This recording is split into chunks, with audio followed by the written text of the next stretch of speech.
enseignement-formation, celle en fait qui est en charge d'organiser la journée d'aujourd'hui. Donc ce réseau, il est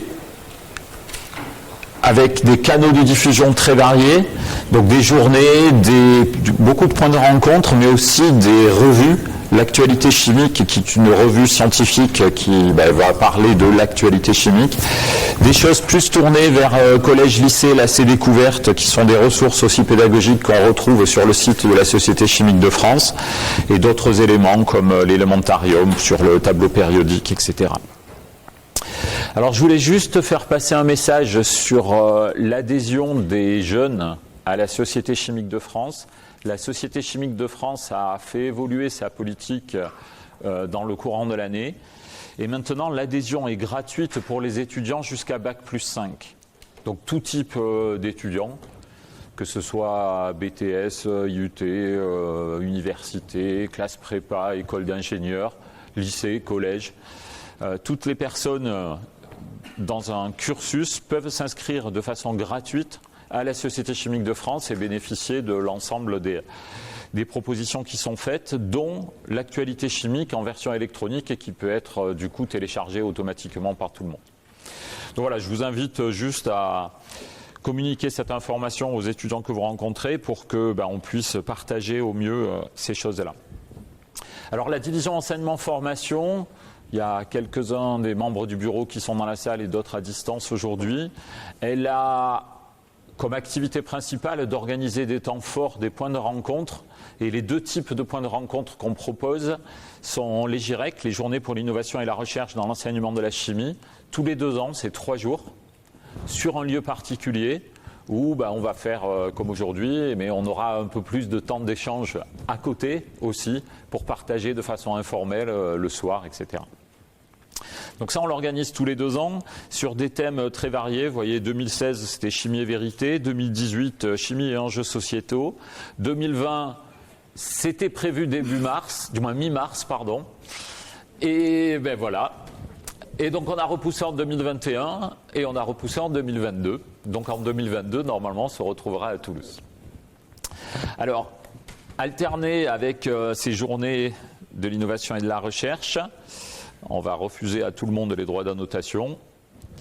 On organise aussi des journées thématiques, comme celle-ci, sous une forme donc du coup beaucoup plus condensée. Et vous voyez les dernières qui avaient eu lieu en 2017 sur chimie et jeux, sur l'histoire des sciences, sur les microcontrôleurs, sur le vin. Je choisis des thèmes comme ça, spontanément variés. Et donc ces journées thématiques, encore une fois, comme les GIREC, c'est l'occasion d'échanger, de partager, de montrer des choses. Il n'y a pas d'ambition recherche, de ma recherche en éducation. C'est vraiment une logique de partage, d'expérience, de retour d'expérience et montrer ce qu'on est capable de faire les uns les autres. J'ai perdu la main de ce côté. Voilà, donc cette journée thématique, elle est organisée par la Société chimique de France, la division enseignement-formation, et à l'intérieur de la division formation, il y a des représentants du ministère de l'Éducation nationale, de la jeunesse et des sports, de l'inspection générale. Et je vais laisser la parole à Cécile pour vous dire quelques mots sur ce thème-là. Bonjour à tous, donc Cécile Bruyère, inspectrice générale de l'éducation du sport et de la recherche dans le groupe physique-chimie. Et je suis ravie d'introduire auprès de vous cette journée thématique au nom du groupe physique-chimie de l'inspection générale. Voilà, vous êtes nombreux et variés au niveau des origines. Il y a des inspecteurs, des enseignants du secondaire, des enseignants de l'école primaire, des enseignants du collège, des enseignants du supérieur. BTS, j'ai vu, classe préparatoire, université. Donc je suis aussi ravie d'introduire cette première journée en présentiel depuis un an et demi presque, où on était en distanciel. Et d'innover aussi, comme on l'a fait pendant un an, le mode hybride, où on a à la fois de la distance et de la présence. Alors déjà, je tiens vraiment à remercier la division enseignement-formation de la Société chimique de France, dont Jérôme Randon, le président ici, et pour tout ce qu'ils font pour promouvoir l'enseignement de la chimie en relation aussi avec notre institution. Donc les journées thématiques et puis aussi les GIREC qui moi-même en tant qu'enseignante étaient des journées très riches où j'aimais beaucoup aller pour apprendre et pour progresser. Donc un grand merci d'organiser cette journée. Je tiens à remercier aussi les intervenants, donc ils sont nombreux, beaucoup d'enseignants de aussi tout niveau et qui font des interventions sur tous les niveaux, de l'école aussi élémentaire au post-bac. Ces intervenants, ils ont une année chargée aussi et une fin d'année très chargée. Donc je les remercie vivement d'avoir pris le temps de travailler pour nous faire progresser, nous aussi, dans l'enseignement de la chimie. Et puis je tiens à remercier tous les participants parce que pour le coup, on a été impressionnés par la liste d'inscriptions. Vous êtes 700 à vous être inscrits à cette journée. On n'a pas 700 présents, mais ça va monter. On est pour l'instant 250. 286. Donc, plus tous ceux qui sont présents. Donc, merci de vous être inscrits. Merci d'avoir montré votre motivation. C'était important aussi pour nous parce que, pour le coup, voilà, cette journée a été quand même compliquée à organiser. Elle était d'abord en présentiel, après en distanciel. Et je pense qu'on a tous besoin de se retrouver et d'échanger ensemble. Donc merci. Donc, effectivement, il y a deux thématiques pour cette journée, la couleur et l'évolution de l'enseignement de la chimie. La couleur, tout le monde est bien conscient que c'est un thème important à la fois en physique, synthèse additive, soustractif, mais important aussi pour la chimie, évidemment. Spectrophotométrie UV visible, les indicateurs colorés, la synthèse de colorants ou de pigments que les enseignants font dès le niveau du lycée. Et que les élèves apprécient beaucoup. La synthèse du bleu indigo, par exemple, qui bleuit à l'air, ou la synthèse de colorants ou de pigments tout autres. Et puis voilà, le bleu indigo qui devient la teinture du jean, donc ça intéresse quand même beaucoup les élèves. Et l'extraction aussi de colorants et de pigments, donc on va écouter la présentation de Freddy Mac sur cette extraction, qui a été, qui est remarquable parce que c'est une activité qui peut être adaptée à la fois au niveau de l'école élémentaire, puisqu'il l'a appliquée au niveau de l'école élémentaire, mais aussi au niveau du supérieur, puisqu'il l'a réalisée avec ses élèves de BTS métiers de la chimie.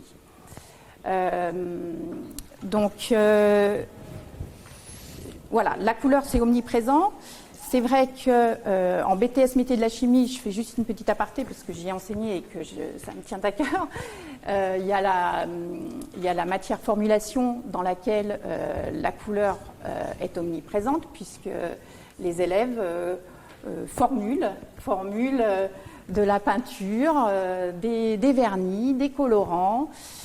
Moi-même, j'avais un projet de mes élèves qui devaient retrouver le rouge des chaussures Louboutin lors de leur projet. Donc voilà, c'est quelque chose effectivement qui parle beaucoup aux jeunes. Et puis la deuxième partie sur l'évolution de l'enseignement de la chimie.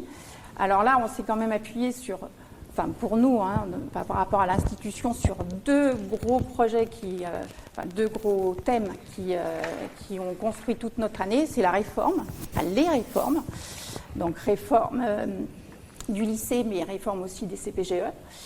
Et puis l'adaptation de tous les enseignants, que je félicite vivement, l'adaptation à l'enseignement en distanciel. Donc c'est sur ces thèmes-là qu'on a déployé pas mal d'interventions des enseignants. Concernant la réforme des lycées et des classes préparatoires, la réforme est une continuité en fait, donc elle est en continuité de la seconde aux classes préparatoires, et on a introduit effectivement un esprit nouveau, dont par exemple la programmation.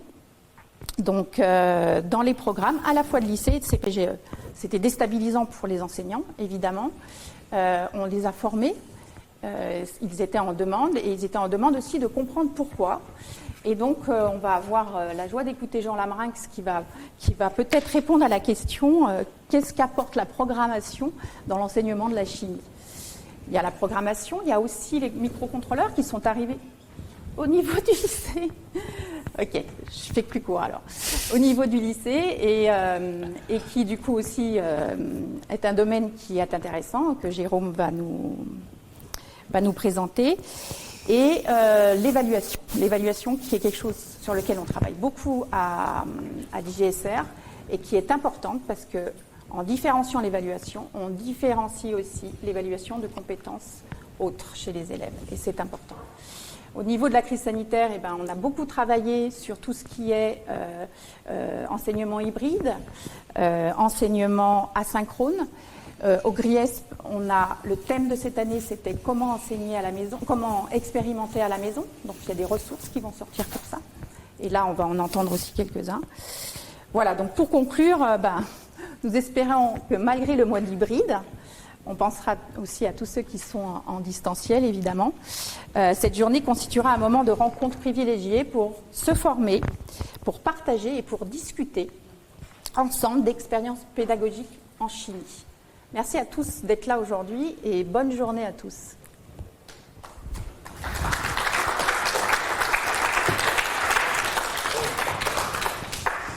Merci. Donc le programme qu'on a construit, il est très riche, il va être très rythmé. On va essayer de rester dans la temporisation qu'on a fixée.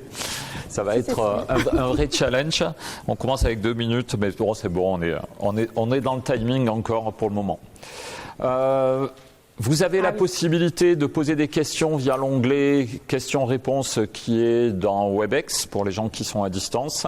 On pourra prendre éventuellement aussi des questions dans la salle s'il y a des questions dans la salle. Mais là, on pourra les prendre directement. Et sinon, les questions qui sont par WebEx, on les fera relayer par quelqu'un de l'organisation qui est dans la salle pour pouvoir faire remonter les questions. Il n'y aura pas de possibilité d'interaction pour les gens à distance de poser directement la question.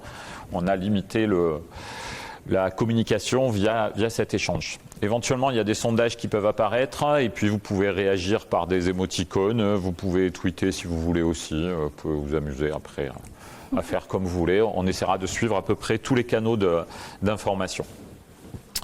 Donc, on va partir dans le déroulé du programme. Dans la partie remerciements, je peux oublier de remercier notre université quand même qui nous accueille aujourd'hui. Ça la fout mal. Et puis après, personnellement, moi j'apprécie beaucoup d'avoir le soutien technique du service ICAP de l'université Claude Bernard qui nous accompagne régulièrement quand on a des manifestations de ce type et on compte sur vous. C'est super. Bien, on va donc débuter cette matinée et je vais laisser la parole à Florence Bulch pour nous parler d'interdisciplinarité et de ce que l'interdisciplinarité peut aider dans l'apprentissage de la chimie.